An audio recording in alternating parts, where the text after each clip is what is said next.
सणासुदीच्या तोंडावर सर्वसामान्यांना पुन्हा एकदा महागाईचा झटका बसलाय। आधी डाळ, तेल, भाज्या महागल्या आणि आता साखर आणि गुळाने सुद्धा दरवाढीचा विक्रम केलाय। 15 ते 20 दिवसात साखरेचे दर किलो मागे तब्बल 18 रुपयांनी तर गुळाचे दर 25 रुपयांनी वाढले आहेत। साखरेचे दर महिना दीड महिन्यात दीडपटीने वाढलेले आहेत। बाजारात मोठा साखरेचा साठा असताना सुद्धा दर का वाढतायत आणि यामागे केवळ मागणी आहे की काळा बाजार आणि साठेबाजीचाही संशय?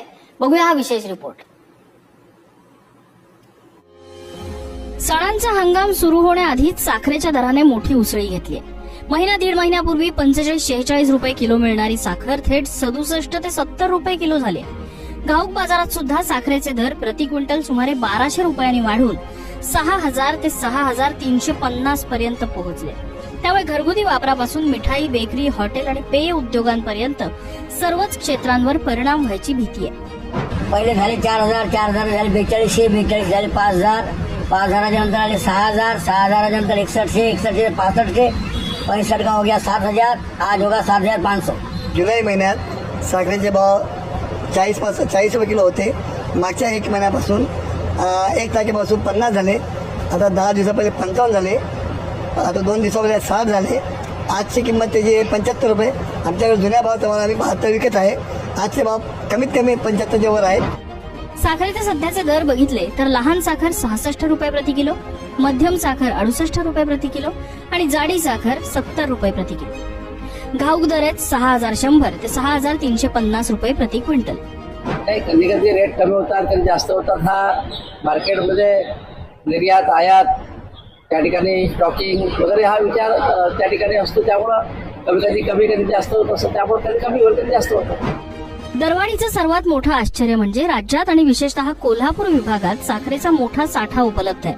केवळ कोल्हापूर जिल्ह्यातील 23 कारखान्यांकडे 5,36,000 मेट्रिक टन तर विभागातील अन्य कारखान्यांसह एकूण 8 लाख मेट्रिक टनांहून अधिक साखर शिल्लक आहे। साठा भरपूर असतानाही बाजारात दर वाढत आहेत। स्वाभिमानी शेतकरी संघटनेचे नेते राजू शेट्टी यांनी तर साखरेच्या बाजारात 20 ते 22,000 कोटी रुपयांच्या काळ्या बाजाराची शक्यता व्यक्त केली आहे। कुठेतरी साखरेचे दर पुढच्या 2 महिन्यामध्ये वाढवायचे आधीच ठरलेलं होतं आणि त्यामुळं व्यापाऱ्यांनी कमी दरामध्ये साखर विकत घेऊन तिथंच साखर कारखान्याच्या गोडाऊनमध्ये ठेवून दिलेली आहे। व्यापाऱ्यांची आणि रिकव्हरी चोरून जो रेकॉर्डमध्ये नसलेली साखर तयार होते तीच साखर बाजारामध्ये येणार आहे आणि त्याच साखरेला चढ्या दराचा फायदा होणार आहे।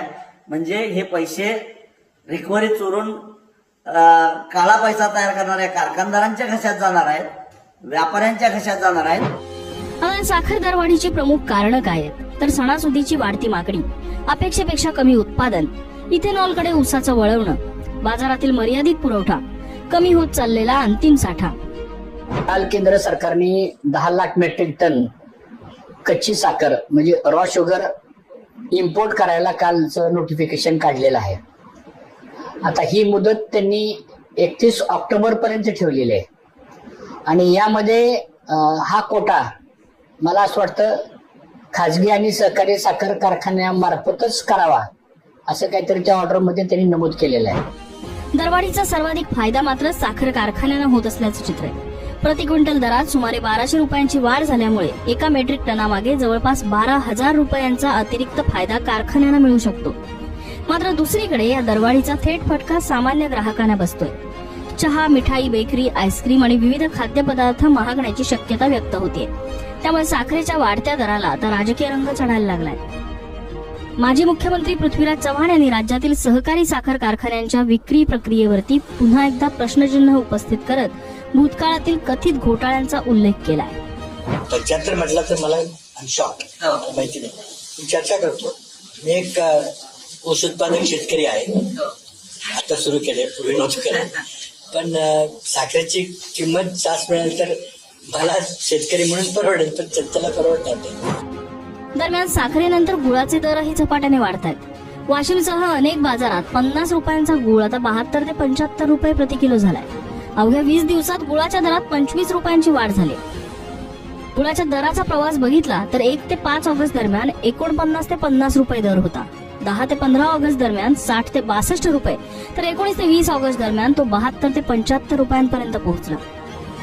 आता श्रावणानंतर गणेशोत्सव, नवरात्र, दसरा आणि दिवाळी या काळात मिठाई आणि बेकरी उद्योगाची साखरेची मागणी मोठ्या प्रमाणात वाढते. व्यापाऱ्यांच्या मते मागणी अशीच वाढत राहिली आणि पुरवठा नियंत्रित राहिला तर साखरेचे दर आणखी वाढू शकतात.